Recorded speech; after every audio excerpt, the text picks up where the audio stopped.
Owning a boat comes with a number of perks, like being able to fling your favorite fishing rod around. And here's another perk.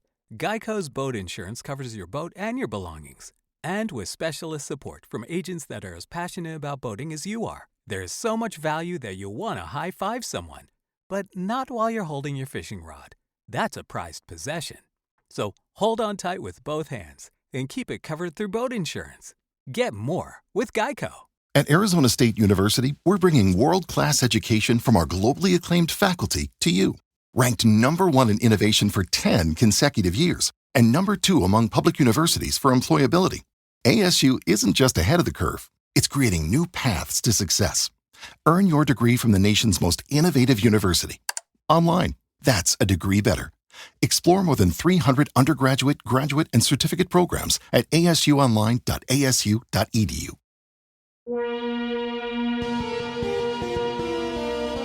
This is Wheelbearings. This is episode 5. I'm Dan Roth. And I'm Sam Abu Al-Samad. So what we've got for this episode is we're going to talk about Lucid, which is the latest battery electric super sedan kind of thing, like a Tesla but different. So we'll talk about that. Sam, you went out to lovely Pittsburgh and had an interview with Mary Gostansky from Delphi. So we'll talk about that. Then we'll listen to the interview. And then also I have a crazy idea about we kind of need another oil crisis, and I know that's nuts. So we can talk about that. Because we can never have enough crises in this world. I mean, let's just pile them on now. Like we're used to it. So we'll get to all that. But first, the garage. So what are you driving?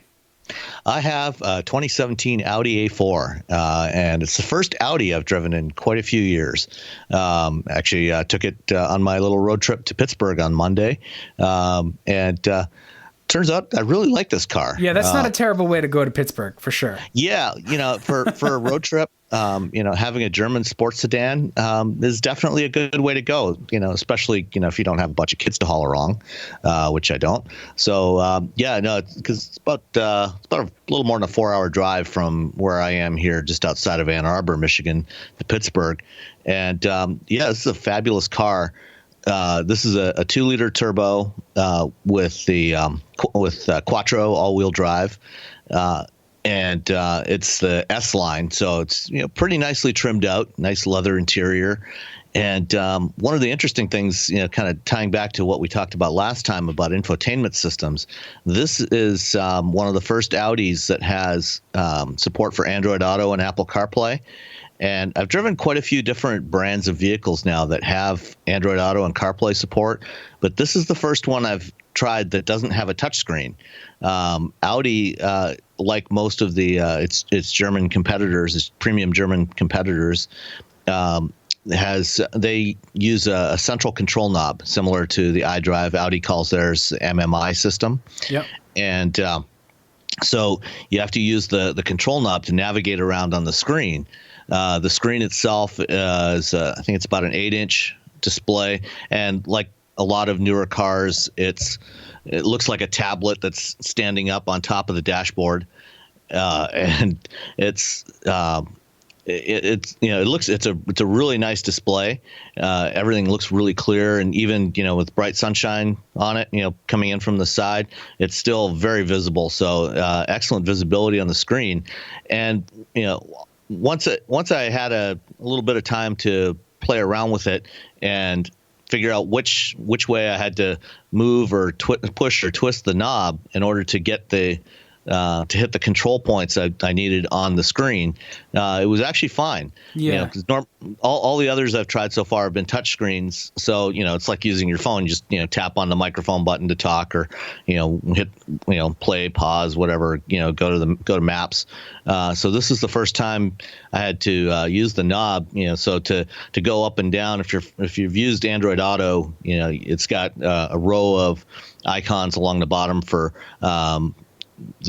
Google Maps, the phone and messaging, the main home screen, your media apps, and then finally one to go back to the main Audi screen.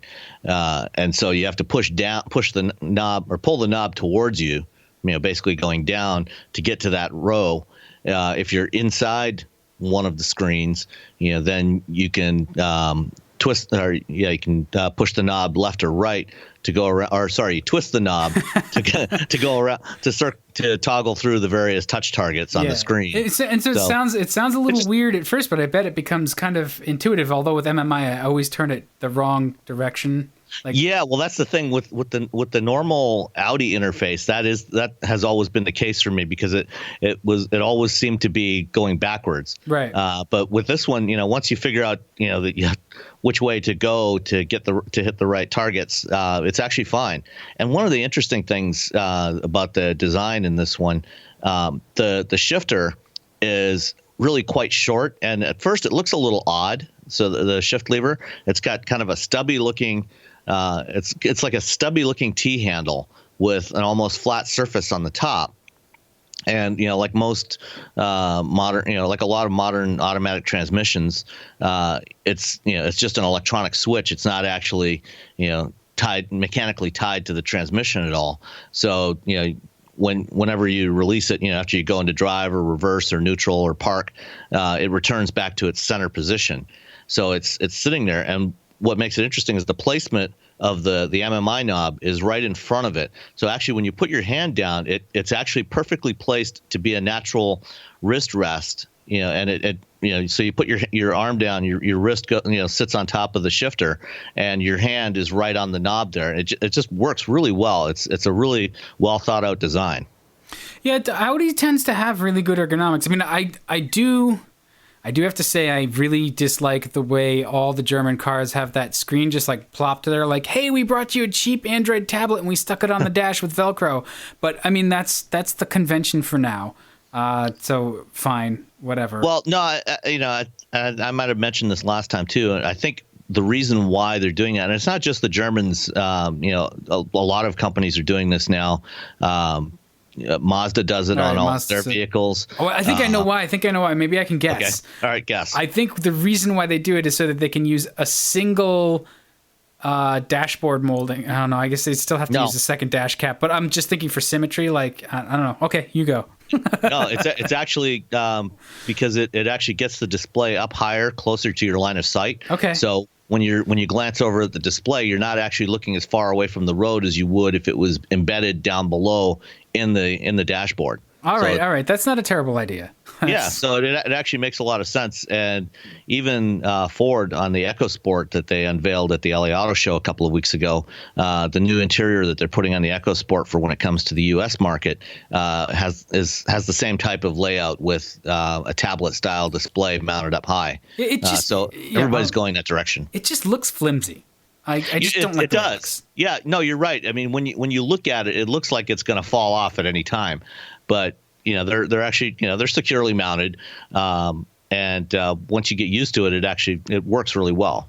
And it's funny you mentioned the EcoSport or EcoSport. I guess we're supposed to say EcoSport. That's the way Ford wants us to say it. Although we say EcoBoost, so whatever, Ford. But you recorded an interview with someone from Ford about that we should actually work into one of these at some point. Yeah, I mean, it's actually a pretty short interview, so if you want to stick it in here, it's with one of the marketing managers from Ford for the EcoSport. So if you wanted to drop it in right here, we can do that. Yeah, why don't we do that? Okay, hey, stand by. We'll go to the EcoSport interview, and then we will return. So, Michael O'Brien, yes, you are the SUV group marketing manager. Okay, group marketing manager. Okay, so Ford is launching the EcoSport, finally in North America. It's a product. It's a nameplate that's been available the rest of the world for about a dozen years or so. And tell me about why you're finally bringing this vehicle to North America. Well, we believe the time is right. The segment has had some growth over the last 4 years, but we are forecasting exponential growth from here through 2020. So we think the time is right. We also are mindful of the consumer trends of minimalism and less is more and being responsible in all your purchases, and we're seeing that. So as baby boomers have aged and had Explorers and Expeditions, a lot of them are downsizing, but they love the utility of an SUV. In addition, as we were talking about earlier, millennials, 80 million strong, are now getting into child rearing ages. They're in couple stages, and they're looking for more utility. They grew up in the back seat of utilities. They love the capability, and we see them getting in this space quite rapidly. So what have you changed for the North American market version that's coming, I think, in early 2018 relative to the second generation model that's been on sale for, I guess, about 3 years now overseas? Yeah, the vehicle has been specifically tailored and engineered for the U.S. market. We were chatting earlier about suspension tuning. We were chatting earlier about NVH to make sure it meets the requirements of the U.S. consumer. Obviously crash requirements, obviously emissions requirements, things of that nature as well. And technology as well. Right. Sync 3 and the 8-inch screen, those are real strengths for us. Yeah, so the basic body shell looks like the one that's been available overseas. You've got a new grille, new back end, but you've completely revamped the interior. It's all new. That's right. What else? What about the powertrain? What are you using for a powertrain for North America? Yeah, so the entry powertrain is our 1-liter EcoBoost, which Eric was mentioning is a 3-time International Engine of the Year. We're really excited to have it in this product. And then the step-up powertrain will be a 2-liter GDI, and that'll be the all-wheel drive version. So you have front-wheel drive 1-liter and all-wheel drive 2-liter. Excuse me, 4-wheel drive 2-wheeler. And similar power outputs we can expect to the versions of those engines that are in the Focus today? Yeah, we'll have more information about the power outputs and fuel efficiency down the road. Okay. Anything else you want to share about this car? I mean, where do you think that this vehicle gives? What have you done that gives you an advantage over the other vehicles in this segment that are really starting to get hot right now? Yeah, they're growing. Frankly, as I was mentioning earlier, the one thing they don't have is the Ford badge on the front. And the Ford badge on the front, as I mentioned, we're the best-selling utility brand in the U.S. for the last 25 years. Right now, the favorable opinion on Escape, Edge, Explorer are really strong, and we feel like this vehicle is going to fit great in the showroom and get a lot of momentum because of the other vehicles around it as well. Okay, yeah, great. Good. Thank you very much for your time. Sam, appreciate thanks a lot, man. Appreciate it. Okay, and now we're back. So overall, I guess, how is the weather? Because Audis are wonderful cars when the weather is not wonderful. And it's been over the last few days, it's been really snotty on the East Coast. Did you drive through any of that? No, actually, the weather on Monday and Tuesday when I was driving to Pittsburgh turned out to be really nice. There was some rain that was following behind me by a couple of hours, but for the most part, the road was pretty clear and it was a good clear drive. But the thing about driving any German sports sedan, they're really designed for Autobahn driving. So for driving at higher speeds, on long stretches, and it just feels really solid and stable. And even when there's bumps in the road, it just feels really well composed all the time, which is, I think that's what makes those cars so appealing. And then even when you get onto some rougher pavement, the Audi's not. It doesn't feel stiff. It's got a fairly surprisingly supple ride, considering it's all-wheel drive and it's got fairly big wheels and tires on it. But it's just a great car to drive.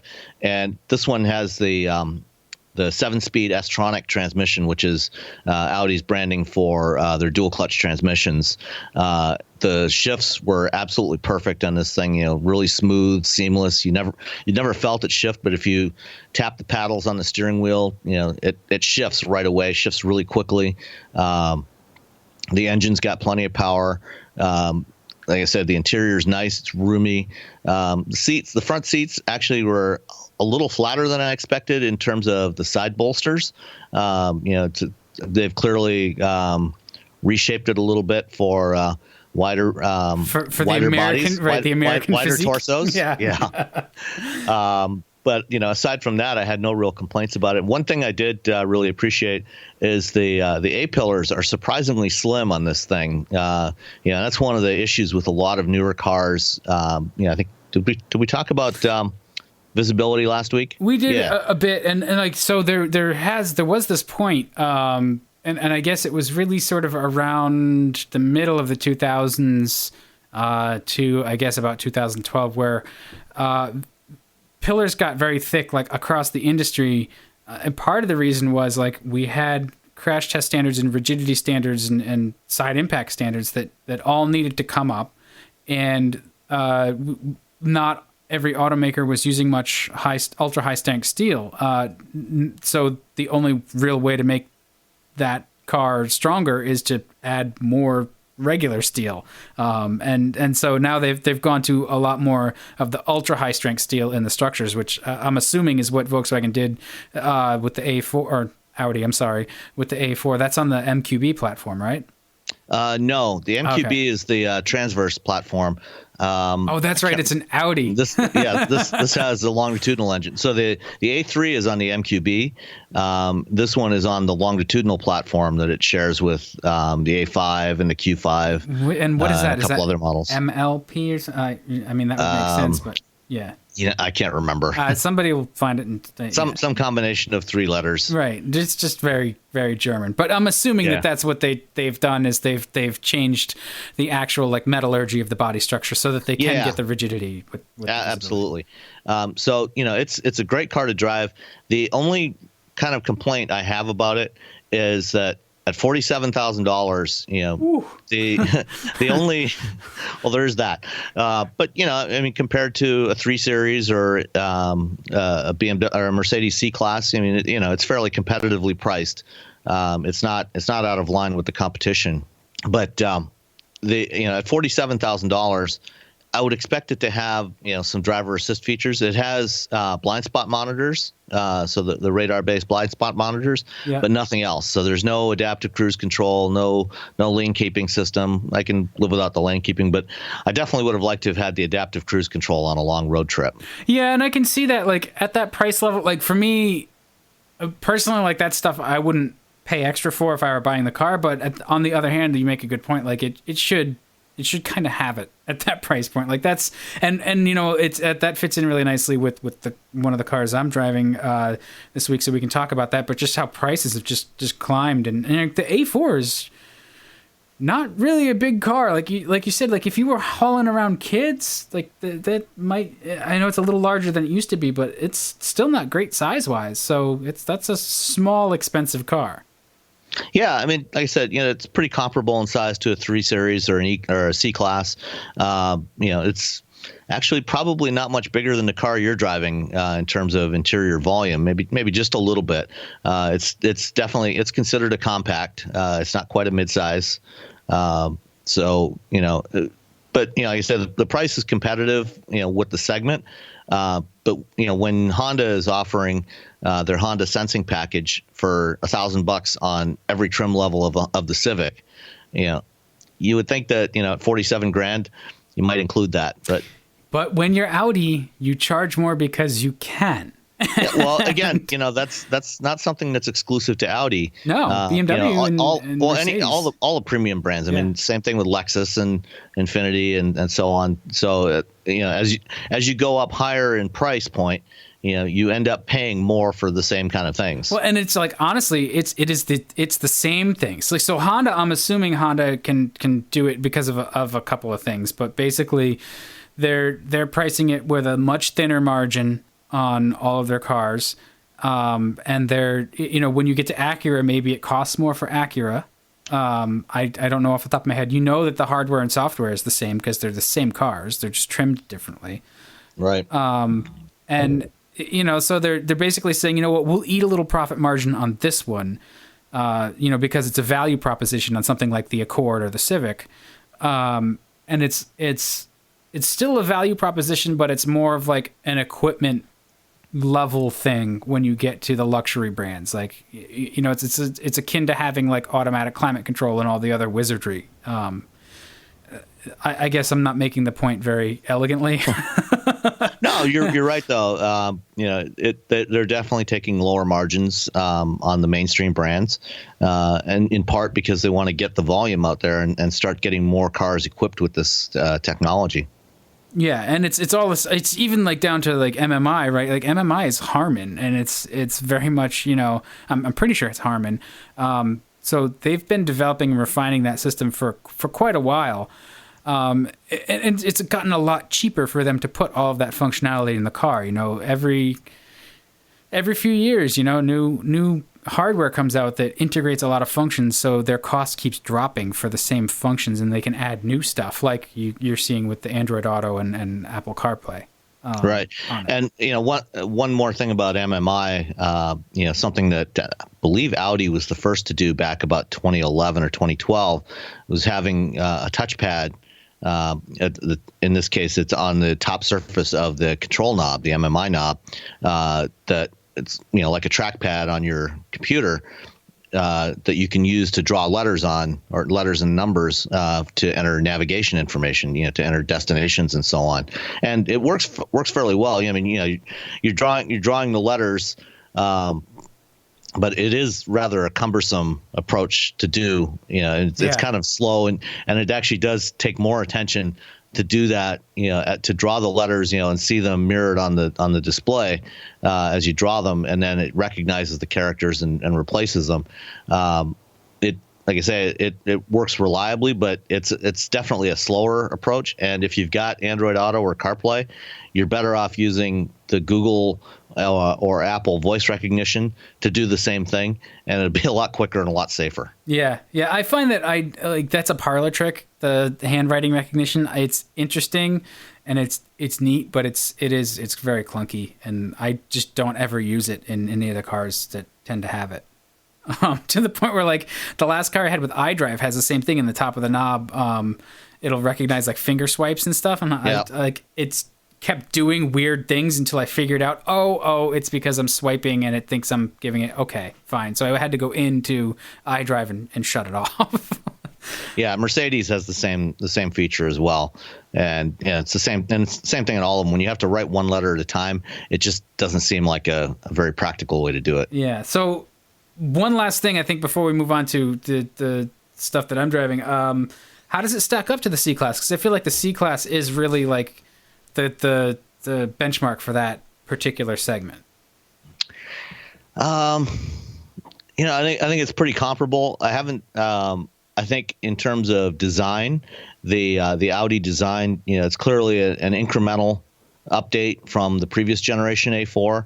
It's got, the lines have gotten a little bit sharper, especially around the grille. It's a handsome looking car.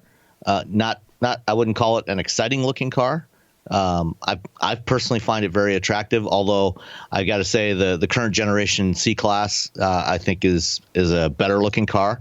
It's a little more styled than the Audi, but I wouldn't turn up my nose at this one. Yeah, I mean the C-Class is just that, to me that's a current classic. Like, that car is destined to be a high point as we move on, almost to like in the same way that the original 190E was. Just like it just has a presence. They've done a really good job. It's funny when you look back at that original 190E and people today. Hate it. Yeah. Well, not so much, but I mean, just when you look at the design of that one today, I mean, it was really boxy. Very, yes. It was a very, in many ways, it was a very plain car, very understated, and to some degree, the Audi is as well. If you want more style, in the size of car from Audi, you definitely want to go for the A5. But even, the A5 versus the C-Class coupe comparison, the Mercedes definitely has, the current generation Mercedes definitely has more style.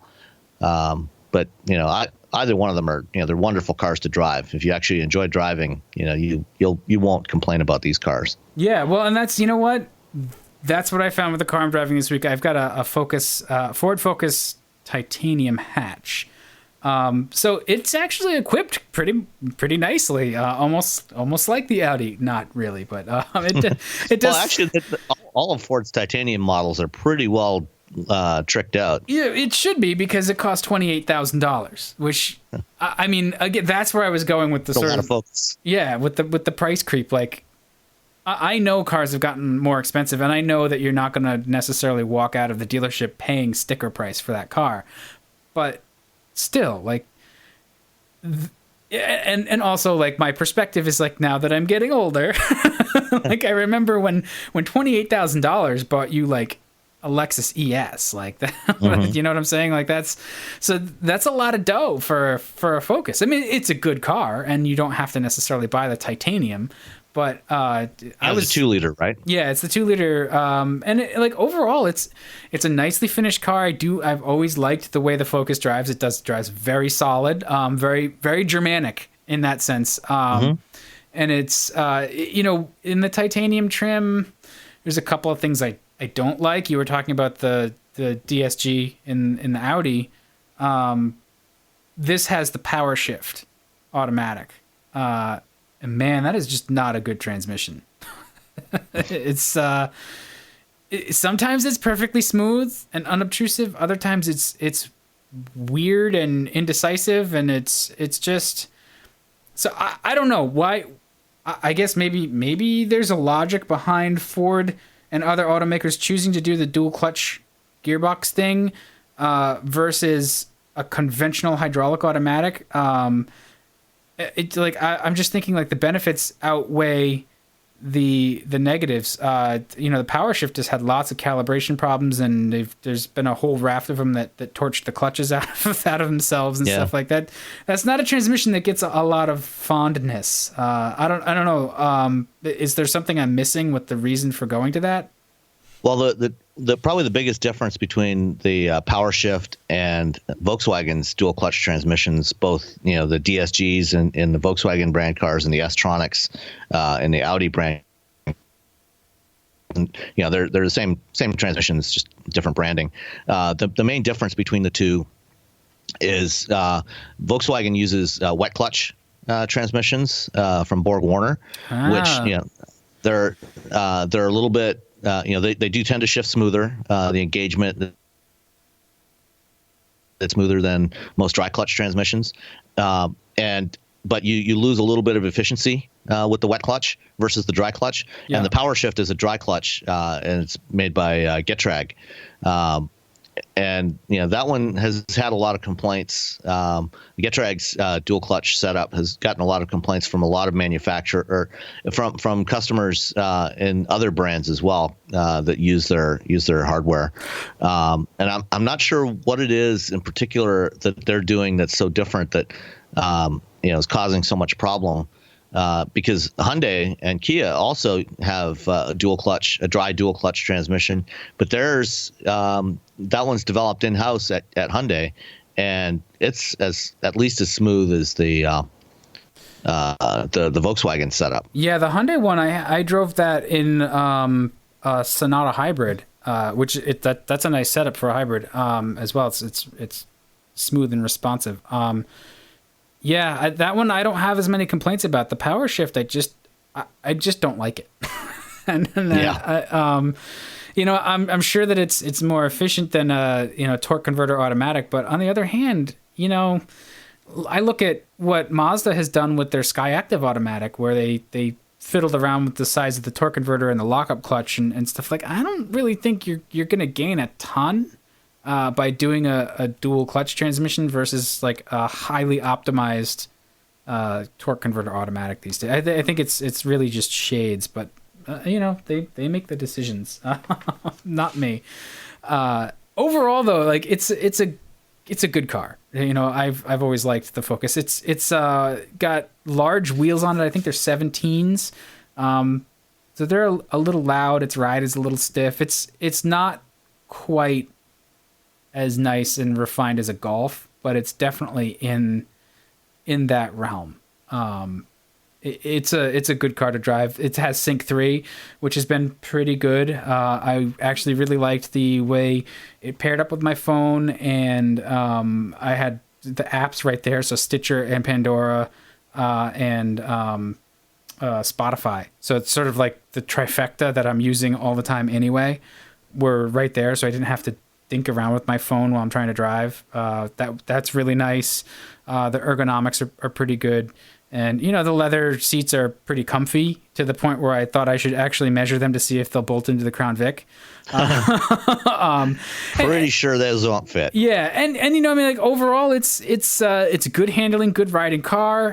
It has a lot of discipline, and it makes me think that it almost reminds me of the first generation Escort. And that almost sounds like it could be bad, but the first generation Escort, when it arrived, was really Ford's first attempt at like a real competitive car in that class. You know, it was the global car. I think really the first global car they had brought out. More or less. Yeah.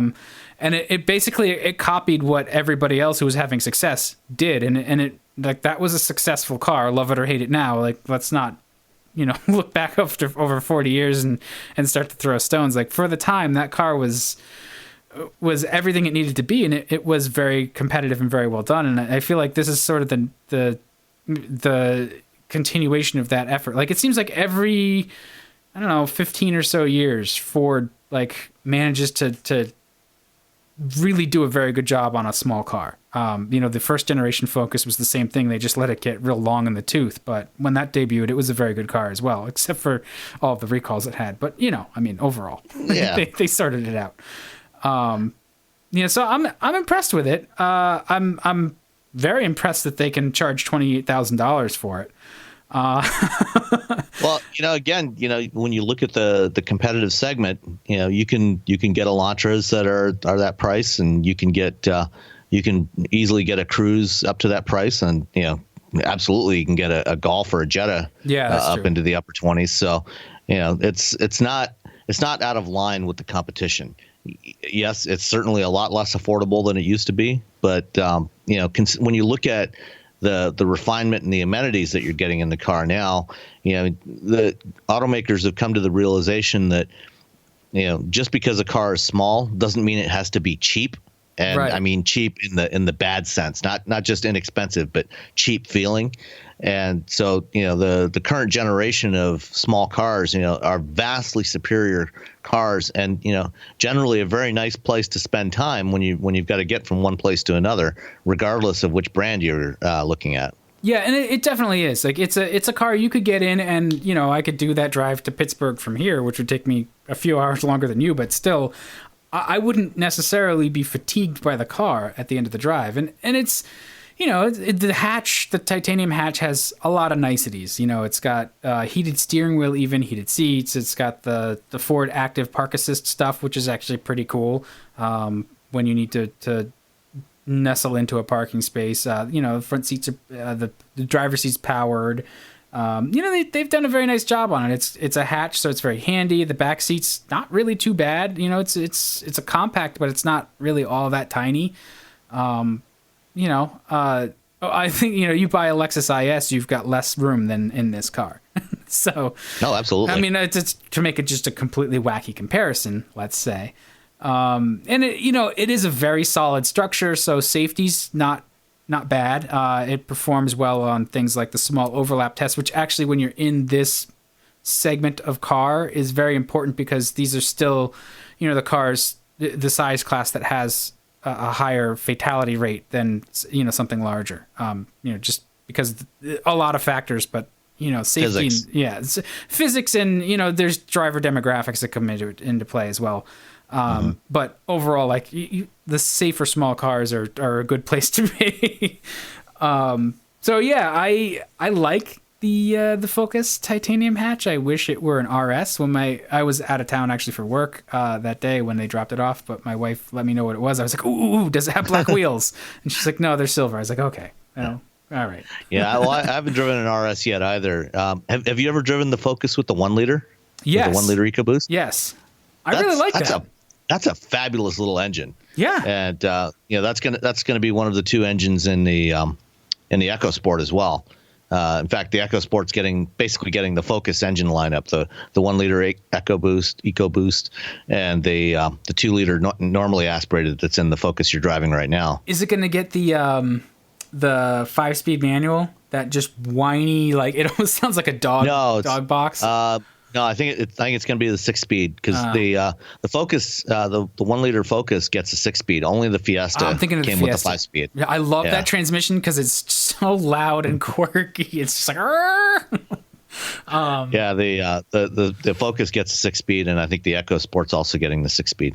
Yeah, and Ford's small engines have come a long way too. I mean, I remember for at least a decade or two, the consensus was that, you know, American manufacturers or domestic brands can't build a 4-cylinder engine that's as smooth and refined as what you'd find from Toyota and Honda. And that's really not the case anymore. The 2-liter 4 in this Focus is pretty good. It's pretty smooth, and it's a 4-cylinder, so there's always that little bit of vibration that it's going to have, but it's very, very good. It's very well behaved, and it's plenty powerful for what it is. To the point where I was like, is it a turbo or not? I had to look at it and go, okay, it's got pretty strong mid range for the size of the car too. So yeah, I mean, not bad, and if you want the luxury and you don't want the big car, like I'm glad that there's all the automakers are putting the nice stuff in the smaller cars. I did want to update everyone because last week I had the Rogue hybrid. So I said we'd come back to it. I got about 31 miles per gallon combined in the Rogue. That was a question that I had via Twitter. Somebody was interested in what I was getting. So I got about 31 miles per gallon combined, which is good. That's better than the EPA rating that was 28. So, and that's surprising because I did mostly highway with it. Where you don't really get as much of the benefit of a hybrid. Right. Yeah. Hybrids tend to actually do worse on the highway. So good for them. It's efficient. It still has very strange transmission behavior, especially in reverse. It had this weird, like, decoupled feeling where the engine revs up quite a bit, but you actually get very little movement from the car. So it actually felt like I put it in like 4-wheel drive low. And I'm sure that's a function of the way they've got that gearbox. It's a pretty unique gearbox, which we talked about last week, the way it's got the motor and the clutch integrated in there. It's a hybrid, so the brakes have kind of a numb area at the top of the travel, but they're not that bad. They're easy to modulate. It's just something that I noticed. I was like, there's about a ½ inch of travel here that does nothing. And I did wish in stop and go that I could actually use a B mode, which they don't have in this the hybrid Rogue, where a lot of hybrids now have it, like the Chevy Volt. To give you more regen. Right. So because that's nice, you can do stop and go without ever touching the brake, really. Because it'll just regen more aggressively, and so that it boosts your economy as well. So they don't have that. I wish they had. The steering is still weird. It gets very heavy in places where it's like, why is it so heavy here? And it's numb, but whatever. And you lose a little bit of cargo space because that's where the batteries are. So the floor is higher in the back, but it's really not bad. So again, it's a good move. It's a good vehicle for the segment. It has its eccentricities, but overall, like, if you want a hybrid, you've got a couple of choices now, right? You've got the RAV4 hybrid and this, and that's about it. So, well, speaking of fuel economy, on our rundown tonight, you had something about needing another oil crisis. What do you mean by that? All right. So that's just a crazy idea that I had, and the reason why I say we could use another oil crisis is because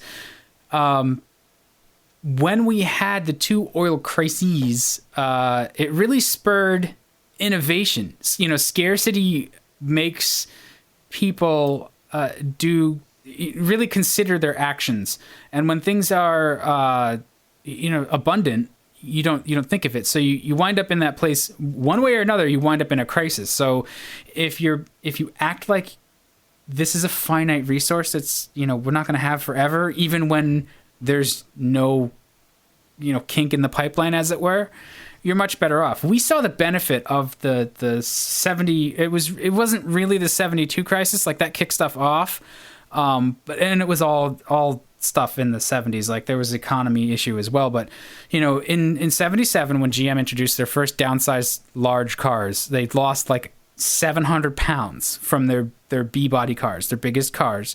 And they gained fuel economy. The cars actually gained interior space. And we saw the benefit of that for another 10 years. The average fleet fuel economy, kept going up until like 87, when all of a sudden gas got super cheap again and kicked off another sort of time of being profligate. But in that like 10 years, we got, the rise of fuel injection. Cars got, much more comprehensively engineered. I think maybe you can walk me back from that one, but I think they really like did a sort of total approach that, everything was scrutinized a lot closer, and we got better tools at the same time. We got a lot more computing power to really run simulations and stuff. So I think that if we were to act like we have a fuel crisis or add extra taxes to fuel, which is always popular, we could bank money for infrastructure that way, and we'd really consider the efficiency of our vehicles more, and the efficiency of not just our vehicles, though. So it's just like back at the time of the oil crisis, too, like it wasn't just cars. It was alternative energy was on the rise, and it's come back around again. Solar, geothermal, all of the other alternative methods, none of this stuff is new. And so I'm just looking going, it's just echoing what happened 40 years ago.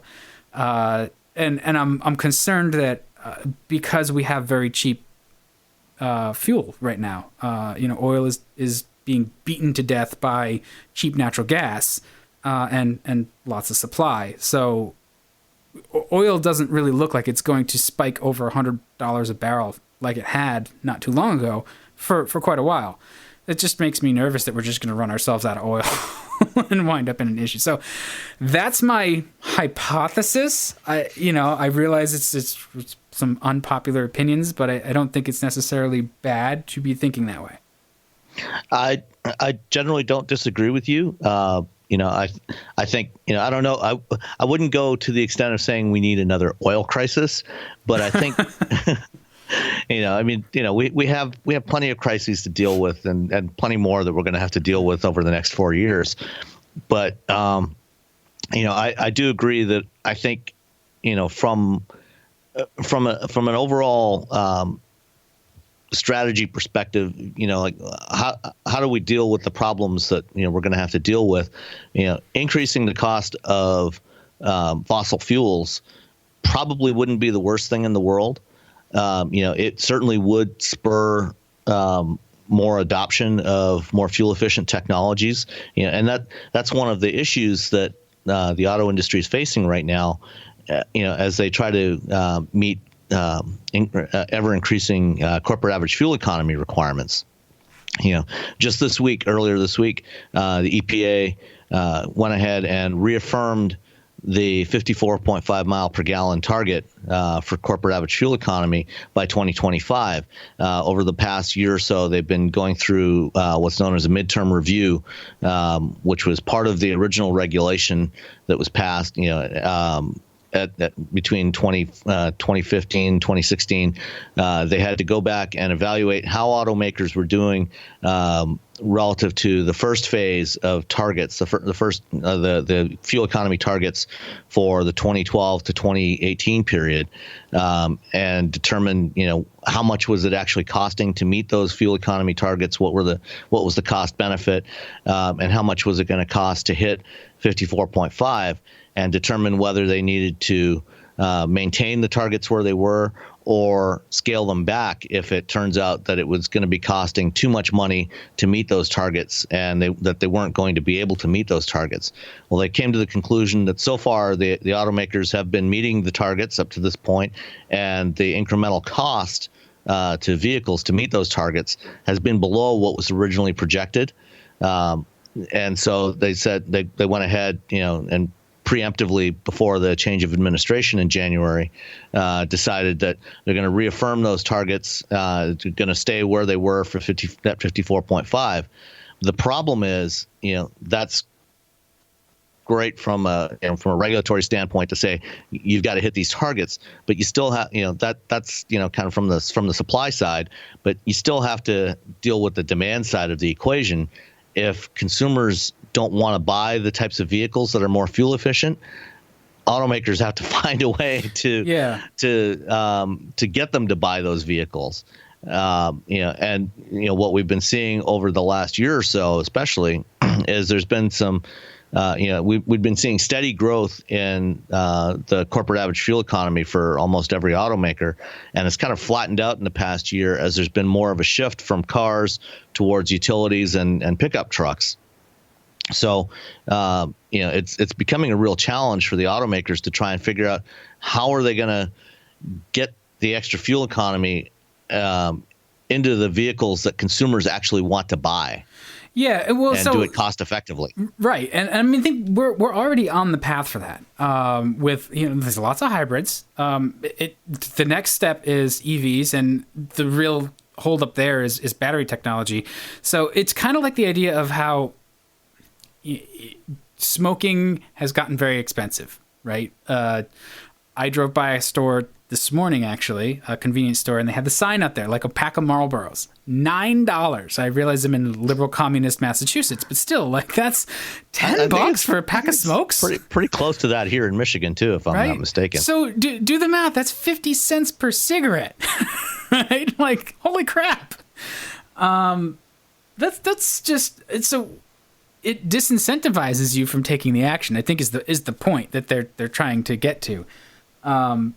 At the same time, and similarly, if fuel was more expensive, if it wasn't $2 a gallon, then consumers would be incentivized to buy more efficient vehicles, which could either be more efficient internal combustion engines or shifting to hybrids and plug-ins. Yeah, and like I understand there's issues with the sort of the battery chemistry and where those materials come from with electrics and stuff, but we know how to exploit fossil energy. It's not like that knowledge is going to disappear, but the actual fuels may. I realize we're supposedly sitting on top of like large coal veins and we can frack for natural gas and all that. That's great. Maybe we should leave that and get better at, because we're already continuing to get better at things like solar and lots of other ideas around that can help change the way we consume and conserve energy. If we could figure out solar storage beyond batteries in some way or beyond current battery technology, we'd be a little bit more ahead of the game. If everybody has an EV, this is one of the things that Tesla wants to talk about, right? Like, you've got your Tesla in the garage. It's tied to the solar system from Solar City, which is also tied to the grid. Well, now all of a sudden you get in that situation where the cars can sort of, provide some insulation and capacity back to the grid in some way. It changes the whole infrastructure of the way power is generated and distributed. So it's a really interesting idea that, if you give it a little incentive, and I'm sure there's unintended consequences as well, but one of the things that's making solar actually very cost competitive with conventional energy generation right now is that it's subsidized, and if you take away the subsidies, it's not competitive. Well, actually, the cost of manufacturing solar panels, photovoltaic panels, has actually really plummeted in the last 10 years, right. Primarily because of production coming from China. So Chinese panels are actually pretty competitive now. Oh boy! Now you've stepped in it, though. You've just China and panel. Yeah. Mm. Yeah. Well, I'm just saying. Well, I mean, who needs it more than we do? China needs it more than we do, because when we think again, like climate change, if we can all adopt the technologies, solar panel production and installation, and not even just solar. I don't want to bang on solar. Like, we got a wind farm that's opening, starting to generate power off the coast of Rhode Island, like today.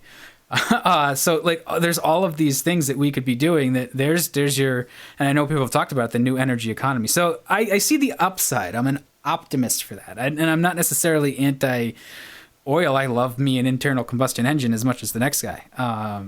So it's just like, hey, let's try some of this new stuff, and the things that kick that off. Sometimes if you either naturally or artificially restrict a supply or make it more expensive, you can incentivize other things, and especially now where we're looking for job growth in the economy and highly skilled jobs and manufacturing jobs. There's if you create a demand for these things and then you also create the things, like, it's the circle of life. It's good. Yeah, well, the reality is, I mean, we've long been manipulating the market anyway. Yeah, of course. There's always been subsidies for oil, both direct and indirect subsidies, and I'm sure, we're probably going to get some complaints, about what we're saying here, but between the the some of the incentives that are provided to oil producers, in terms of cheap leases on, government lands, there's all kinds of other incentives there. And then the indirect incentives, through our military spending, to try and maintain the flow of oil from the Middle East.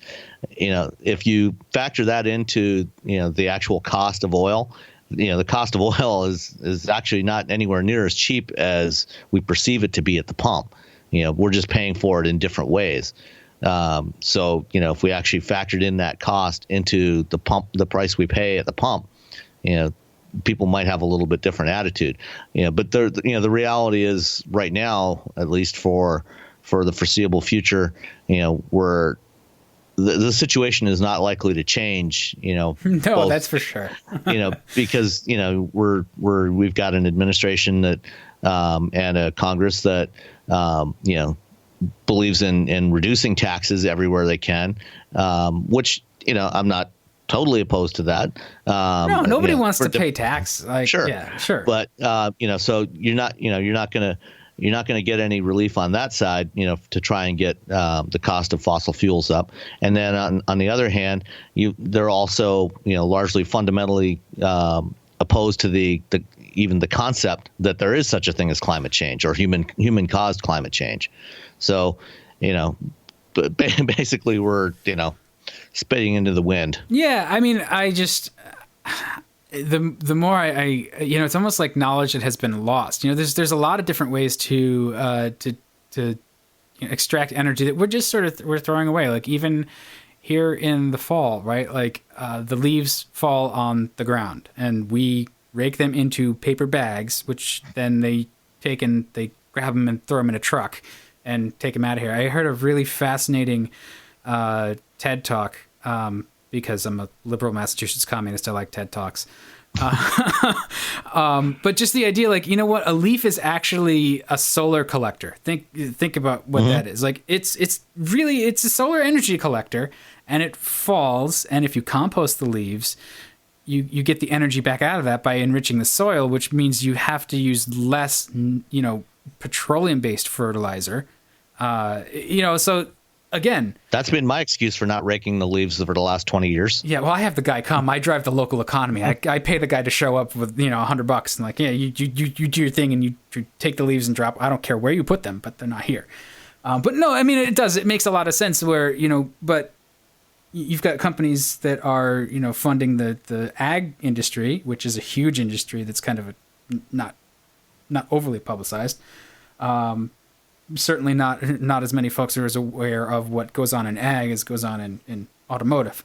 But there's a few big companies that sell everything from the seed to the fertilizers to the weed killer, and they've got this nice integrated, vertical integration model, and they don't really care about, hey, those leaves that fall, instead of spending the energy to pick them up and throw them somewhere, like pick them up and compost them and make soil. Like, and I know a lot of it is green sky, or blue sky thinking and all of that, and it's not entirely feasible, but yeah.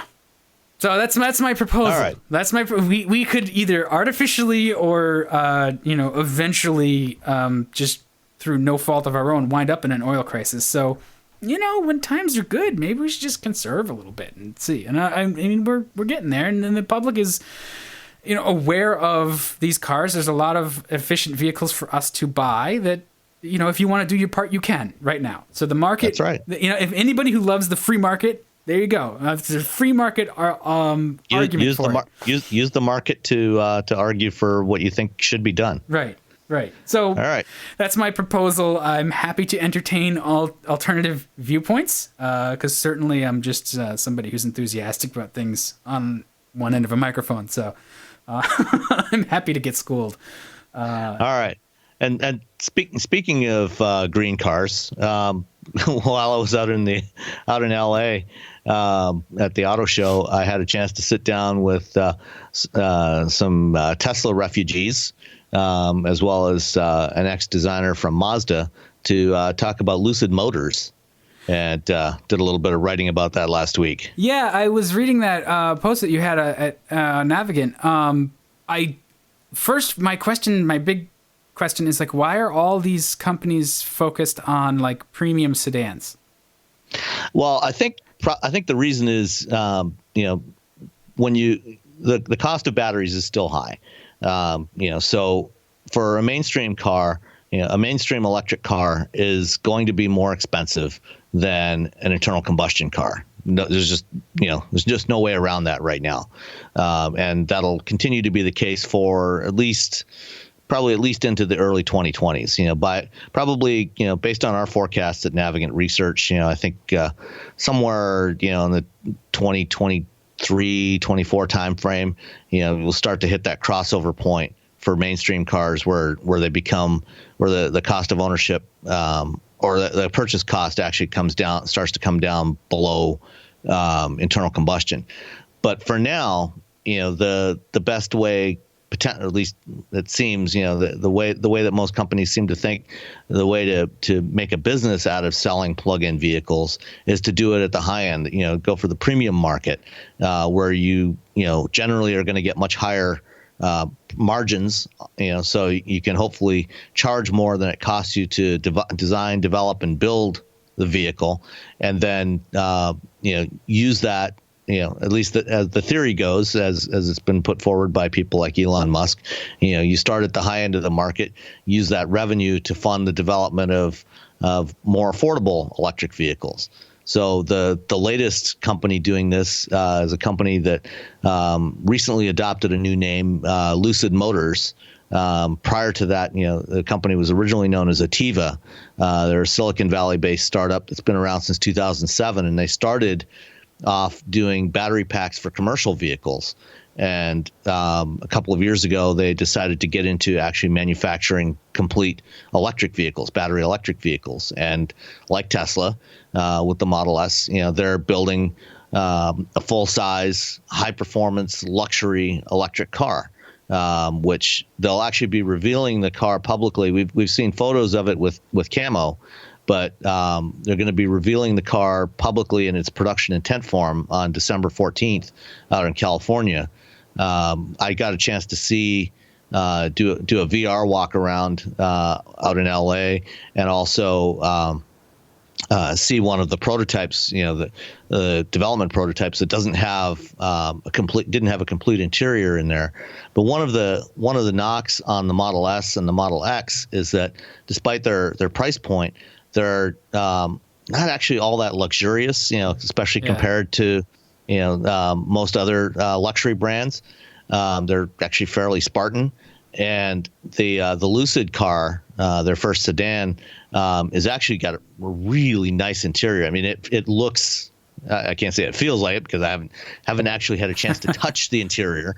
I was wearing an HTC Vive VR headset, when I did the walk around, and how weird is that, by the way? Like how weird is VR? Very strange. Yeah. It's very strange. I've done it before in a lab at Ford, but this is the first time I've had a chance to do it with a commercial grade set of VR goggles, that you could actually go out and buy today. The lab at Ford, we're talking, many hundreds of thousands of dollars worth of equipment in there. But, I actually got to walk around the outside of the car and then, sit down on a chair and roll around inside it. So the VR model had the full interior as well. Looks gorgeous.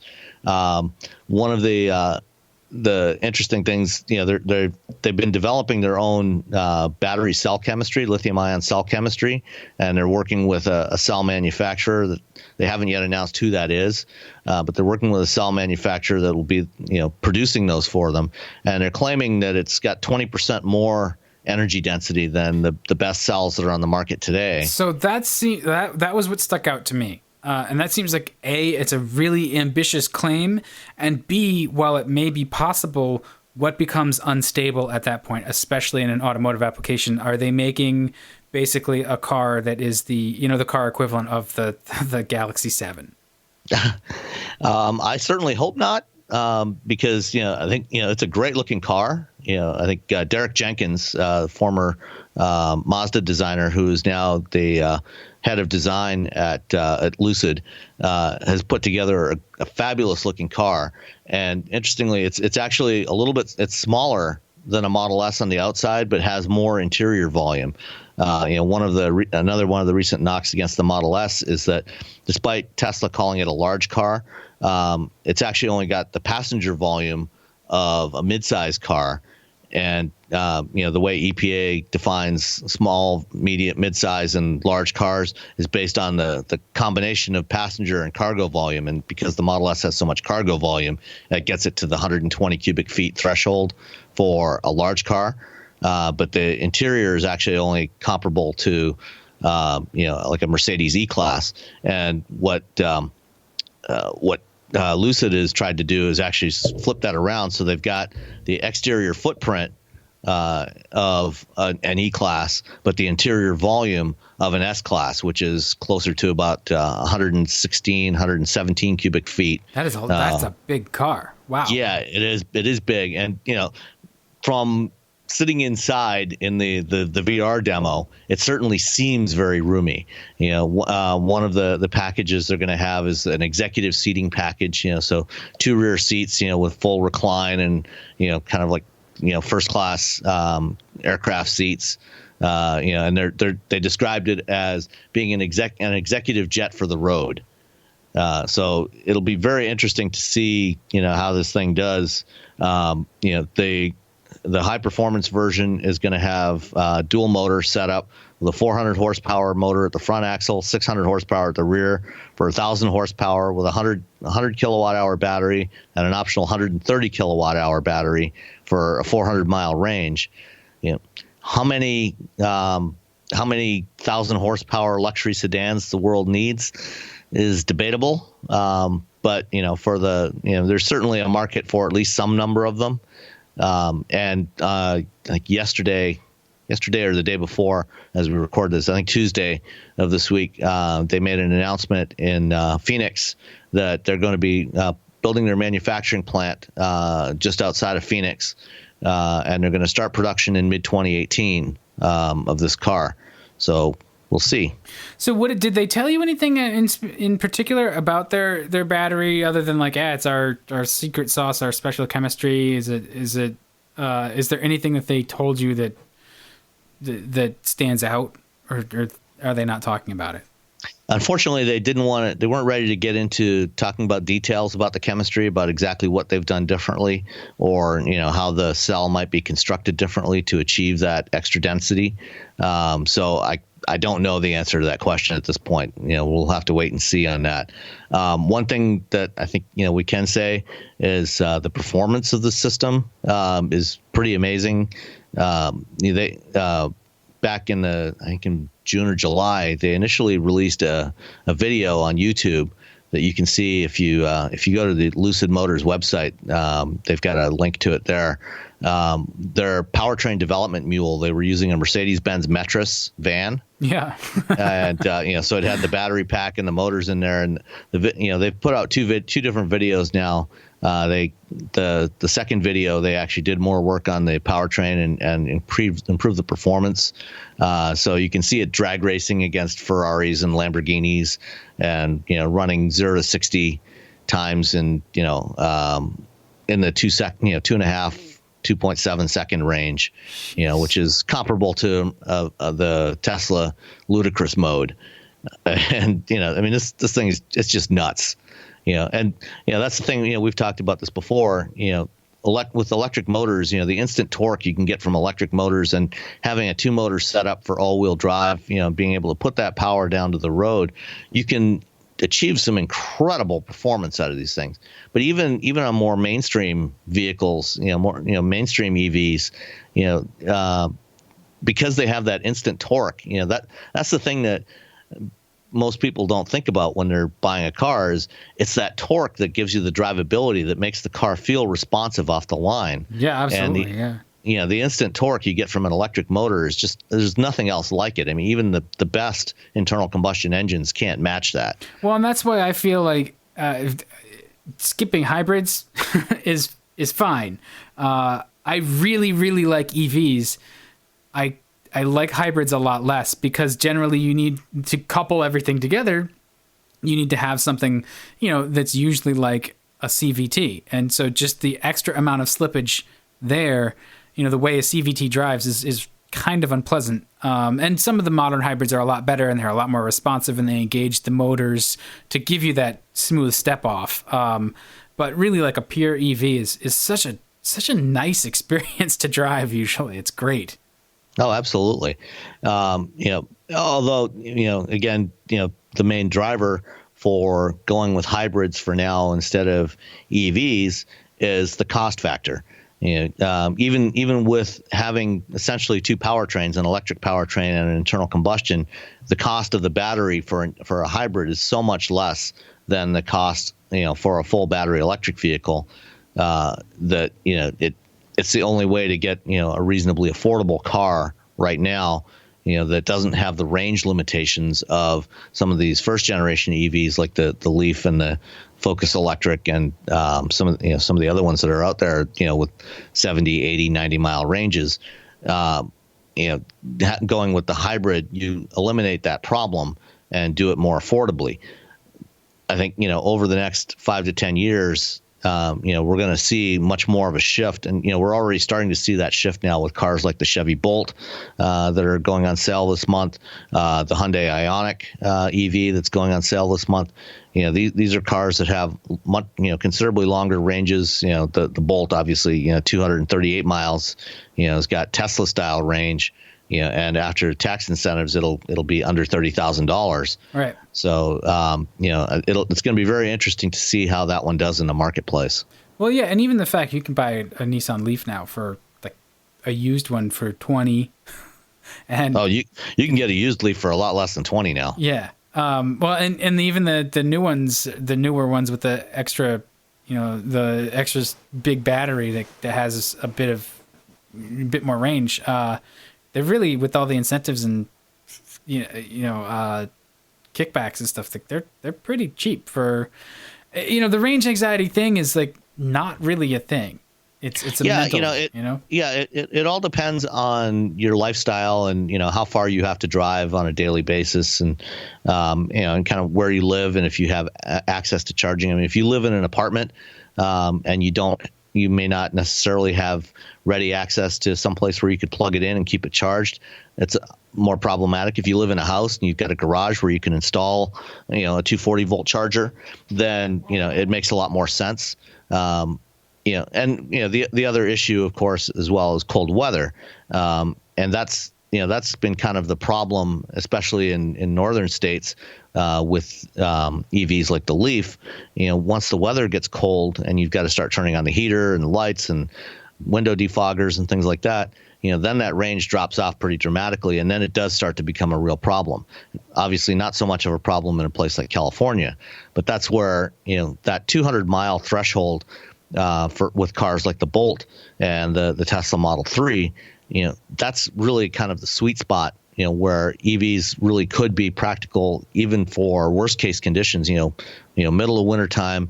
If you've got 200 plus mile nominal range, you're still looking at 130, 140 mile range in worst case conditions. So, if you've got a, say a 40 mile commute to work, each way, you can manage that without any. Yeah, you can manage that without really having to worry about it, even with the heaters and everything turned on. And then you come home and you plug it in. If you had a car that started at 80 or 90 miles of range, that wouldn't be practical. So 200 miles is really that threshold that's going to make this practical. Yeah, and that and the charging infrastructure, and we're already working on kind of both of those. The technology for the batteries is coming along, and it's getting there. Yeah, it's getting there. So let's move on to the last thing that we wanted to talk about, and it's really you talking with was it Mary Mary Gustansky. Gustansky, right. From Delphi, which is why you were in Pittsburgh. So tell us a little bit about that. Yeah, so Delphi, for those who aren't familiar, is an auto parts supplier, tier 1 supplier that was spun out of GM in the late 1990s, went through a long multi-year bankruptcy reorganization in the mid-2000s, and has come out the other side. Prior to being spun off by GM, it was known as Delco, and so they have their roots back in the earliest days of the auto industry. And, over the last century, Delco's done all kinds of innovations, invented all kinds of products. The starter. Yeah, the electric starter and catalytic converters and, minor things like that. Some things, yeah. Yeah. So anyway, today, Delphi is reorganized. They've refocused. They're focused on things like electrical architectures, electronics. They do a lot of infotainment systems, electronic control units, and these days they're really getting into working on autonomous vehicles. And like some of the other big suppliers, they're focused on putting together turnkey solutions for autonomous vehicles that they can supply to some of the mid-tier and smaller automakers that don't necessarily have the resources to develop all this technology on their own. So companies like Fiat Chrysler or Mazda, or in Europe, PSA, that may not have the expertise to do this on their own. They'll be able to go to companies like Delphi and Continental and buy a package of sensors and software that they can then integrate into their vehicles, and develop and put out autonomous vehicles. And another area that I talked with Mary a little bit about was 48-volt electrical systems, which we previously talked about a bit. So why don't we go ahead and run that interview?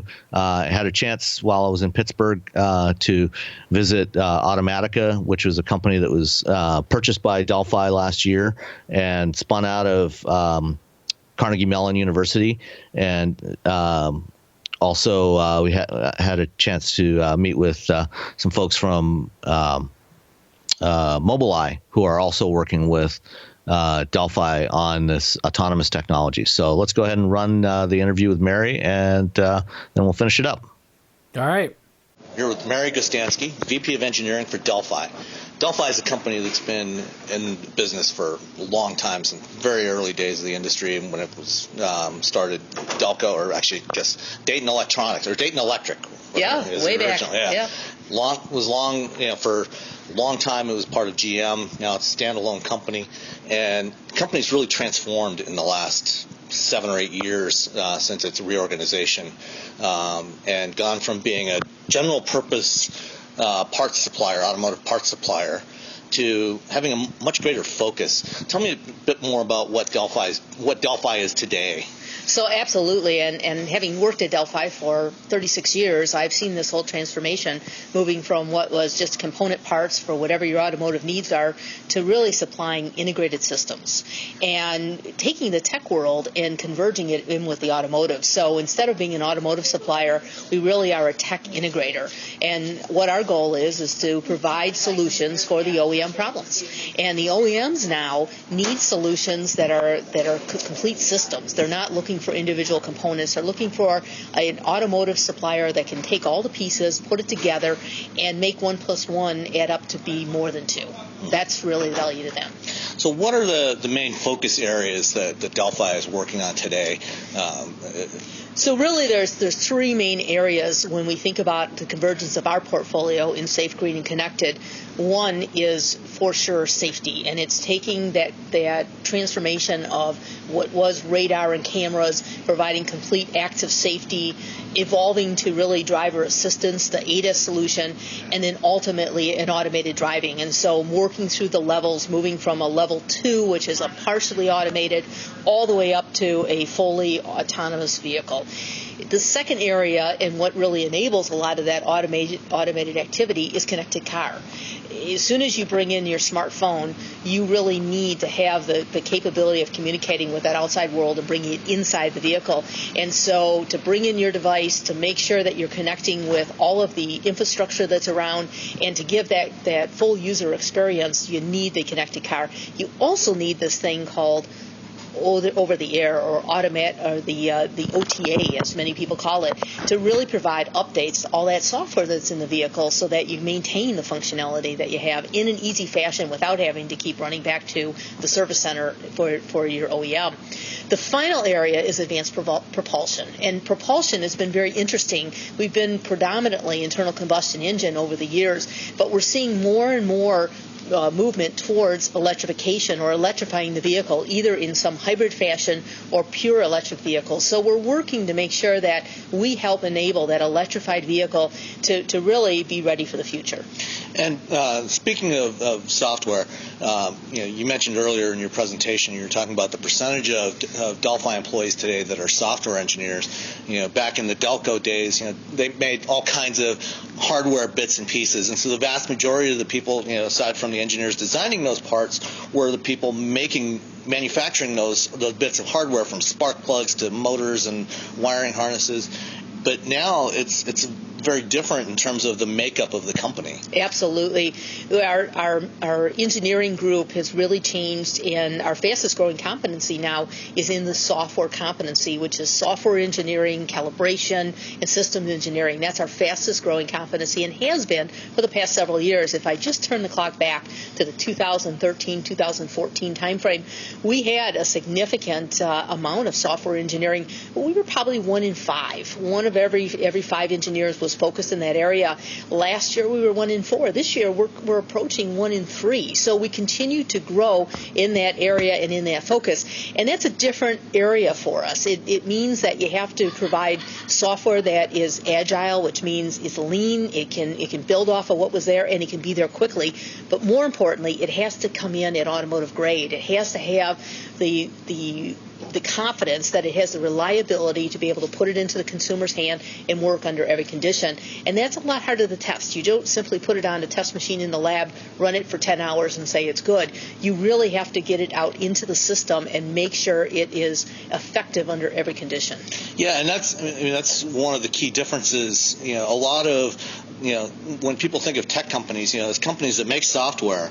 They think of companies like Google and Facebook and Microsoft that make software, but what they do is very different from what a company like Delphi has to do, because the nature of how that software is used and the consequences of failure are very, very different. Can you talk a little bit more about that? Yeah, absolutely. As we design the software, it's not just the function of what you're trying to do, but it's making sure that if anything were to fail in the vehicle, so hardware failure, we've all seen it. We see it on our cell phones. We see it in our everyday life. If you have a hardware failure, that vehicle still needs to stop safely and keep the passenger safe. So you have to think about, in a hardware failure, is the software going to react appropriately to keep that driver safe under all conditions? You also need to make sure under any type of disruption, like electromechanical, so any kind of noise that may come in. And so you might think about your Wi-Fi signal getting disrupted when you're on a call. Well, what if something like that were to disrupt the signals into the vehicle? And are you sure that your software will react appropriately? So it's a very different world when we think about how do you test software, how do you design it, and how do you make sure that it's safe under every condition. So we have rules. And someone asked me yesterday, they said, software engineers like to do however they want it. They just want to start from scratch, and they want to evolve their code, and they don't really like to follow procedures and processes. In Delphi, our software engineers really have to do that. They have to follow the design rules so that we make sure that we have the functional safety in place, we have the security so that it will be protected, and that they're starting with the best practices and building from there always, so that we make sure that we deliver performance systems that are safe and secure. That is what it's all about. One of the newest software groups within the Delphi family is Automatica, a company that you acquired in middle of last year, middle of 2015. Tell me a little bit more about Automatica. So Automatica had been at this for several years, designing automated driving software, what it takes to continuously have these learning algorithms to automate the vehicle through different conditions. And we took all of what they had done and applied it to Delphi's structure of engineering. So we didn't mess up what they were doing. We didn't mess up their innovation, but we took their software and put it into Delphi's structure and with our hardware and our system control so that we could advance the automated functionality that we need. What I will tell you is by taking a group out of Carnegie Mellon, these fresh graduates that had new ideas, looking at the world very differently from the outside in, they were able to be very creative in the capability that they could provide for automated driving. Delphi then took all of this innovation and was able to put it into what I would call the traditional automotive to really make that advancement in automated driving, because that's really what you have to do. You have to innovate, but you still have to keep it in this controlled automotive grade fashion that presents a reliability and security to the end consumer that's buying that vehicle. Yeah, and vehicle automation is an area that's kind of near and dear to my heart, because I started my engineering career 26 years ago actually working for Delco Marine NDH on ABS 6 at the Milford Proving Grounds. And the things we were doing then are kind of and actually, and other companies doing it, especially in ABS, is kind of the foundation of what is happening today. It's built up from that. We built traction control on top of that and stability control, and now you're controlling the entire vehicle. What's Delphi's strategy in autonomous vehicles? So as Delphi thinks about this increasing software, and as you said, there's many more lines of code going in the vehicle every day, much more complexity, and you need to have much more computing power because you have to make these split-second decisions.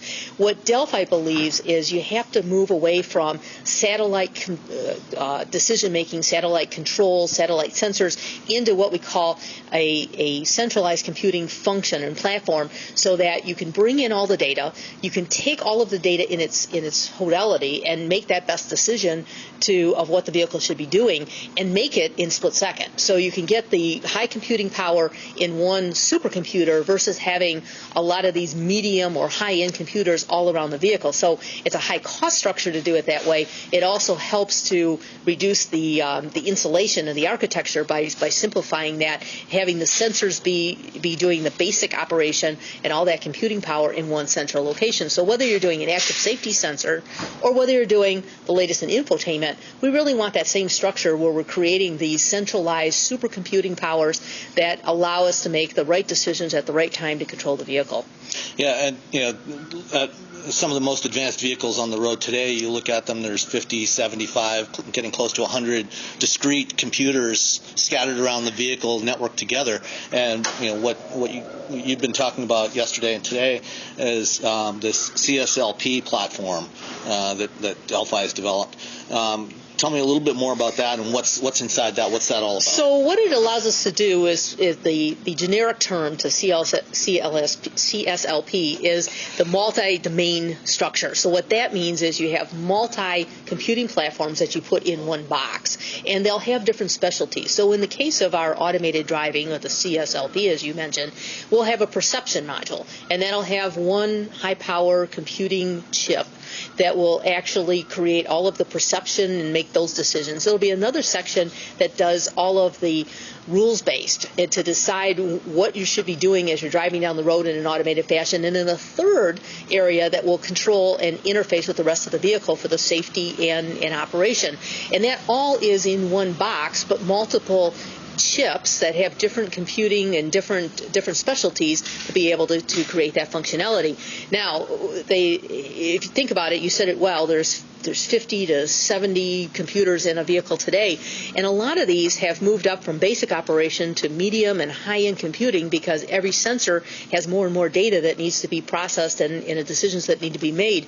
What this allows us to do when we move to this platform is we have one of these supercomputers, and then the other 40 sensors can can be more basic operation. So you have this differential of low-end basic operation and then a few of these super computers that allow you to operate the vehicle versus continuously increasing the amount of high-end computers in the vehicle and the cost, quite frankly. And right now, Delphi is one of two companies involved in a pilot program in Singapore testing autonomous mobility on demand services, doing a pilot test that over the next several years is going to grow into a larger fleet of basically robo-taxis for a term that I think most people cannot wrap their heads around. And as we get to that, that's kind of wrapping around back to the beginning of this conversation, tying those three things together: the safety, the connectivity, and the automation. Bringing all that together, all those technologies are, as you converge those, are what's enabling this mobility and this transformation of how people get around, especially in cities in the future. Absolutely. So it starts with that whole electrical architecture and making sure that you lay out everything you want to be in that vehicle. And in most cases, those vehicles are going to move from internal combustion engines to electric vehicles because it provides a lot of more power so that you can have this connectivity that you want in this robo-taxi. And because it's in a city, it'll be zero emissions. And so everyone likes that. So you start with changing out your propulsion system, moving to electric vehicles. You take the latest in the connectivity that you'll supply through your infotainment, maybe even increase the capability. So just what you see in your living room in that high definition 4K TV is now inside your vehicle because now you're a passenger and you really want to focus on the graphics that are available to you in this robo-taxi while you do your first mile, last mile commute in these major cities. And then finally, everything that exists for the safety functionality becomes that foundation for that automated function. So that convergence of Delphi Safe, Green, and Connected comes together to really make these robo-taxis a reality, we think, in the near term, in the 2020, 2021 time period. That's when we believe you'll see these on the road. You see them on today in a prototype fashion, but you're going to see them in these smart cities as they continue to grow around the whole world. Yeah. When I started my engineering career and started working on ABS, it was funny. At that time, that was one of the most advanced technologies in the vehicle, and for me, it was so cool to be involved at what was kind of the bleeding edge at the time. And now, more than 25 years later, after all the things I've seen, this is actually the most interesting time in my entire career to watch what's happening and how rapidly things are changing. It's pretty amazing. It really is. And the interesting thing is everything that we've done, if I look back at my whole 36-year career, all of these individual components, we're still using them. We've really put some smarts to them. In other words, we electrified them so that they can help and they can make those decisions, and then we're converging them all together to really create these systems that are now the same high tech that you see in your home every day, you see out in your personal life that you want in your vehicle, and it's enabling your vehicle to be that most sophisticated piece of technology that you'll ever own. And hopefully the most reliable, since our lives will depend on it much more than a lot of the gadgets we use around the house. And that's the challenge, right? And so we all have fun bringing this technology in and bringing the latest solutions, but we always have to keep in the back of our mind that it is an automobile. It has to be safe. It has to be secure. And so that's the challenge that every Delphi engineer has, is have fun with it, innovate, but make sure that you're providing it at automotive grade. Make sure it's safe, secure, and reliable for the end consumer. All right. Thank you very much, Mary. I appreciate your time. All right. Good. So did you enjoy your time in Pittsburgh? It's lovely. All the bridges.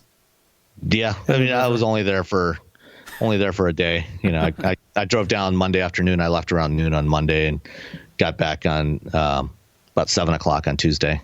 That's not too bad. It'd take me much longer to get to. I didn't realize you were actually so close. But then, what the hell do I know about? I didn't really think about it before either. But Pittsburgh is in western Pennsylvania, just across the line from Ohio. Right. So it's actually not all that far. I didn't realize you were that close to. I mean, I knew you're in Michigan, so Michigan and Ohio are sort of not far from each other, obviously. But I was like, you're gonna have to go all the way across Ohio to get to Pittsburgh. Yeah. If it's not New England, I don't know what the hell I'm talking about. You have to understand it's a much bigger country, and it's like whatever. All right. So you want to finish up with the links and everything? Yeah, I was gonna say we didn't really have any questions or commentary. So again, feel free to hit us up. We are on Twitter at Wheelbearingscast with no vowels, and we are wheelbearingscast@gmail.com. And the site is at wheelbearings.media. Yeah, right, there's that. and you can find all the links there. And for those of you that are trying to download the MP3 file directly, there's an issue with the site that I'm still trying to sort out. If you try to download the MP3 from either from the front page or from the post page, it'll using Chrome. It works fine in Firefox or any other browser. It's only Chrome that's causing a problem. It'll fail. But if you're using Chrome, if you just click on the podcast feed link at the top of the page and go to that page, you can click download from there and it'll work fine. And hopefully I'll have this issue sorted out in the next few days. Okay. All right, good. And definitely let us know your thoughts. I would love to have questions, comments, suggestions, especially about my idea about an oil crisis. Tell me why I'm nuts, or tell me that you agree with me. Either way, I'd just love to hear it. So, or both. Yeah. Well, that could be true. That's true.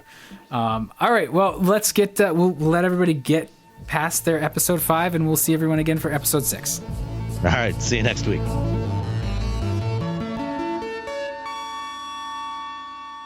With so many options, why choose Arizona State University? For me, the only online option was ASU because of the quality. Their faculty was really involved with their students and care about your personal journey. The dedication to my personal development from my professors, that's been extremely valuable to me. Earn your degree from the nation's most innovative university. Online. That's a degree better. Explore more than 300 undergraduate, graduate, and certificate programs at asuonline.asu.edu. Owning a boat comes with a number of perks, like being able to fling your favorite fishing rod around. And here's another perk. Geico's boat insurance covers your boat and your belongings. And with specialist support from agents that are as passionate about boating as you are, there's so much value that you'll want to high-five someone. But not while you're holding your fishing rod. That's a prized possession. So hold on tight with both hands and keep it covered through boat insurance. Get more with Geico.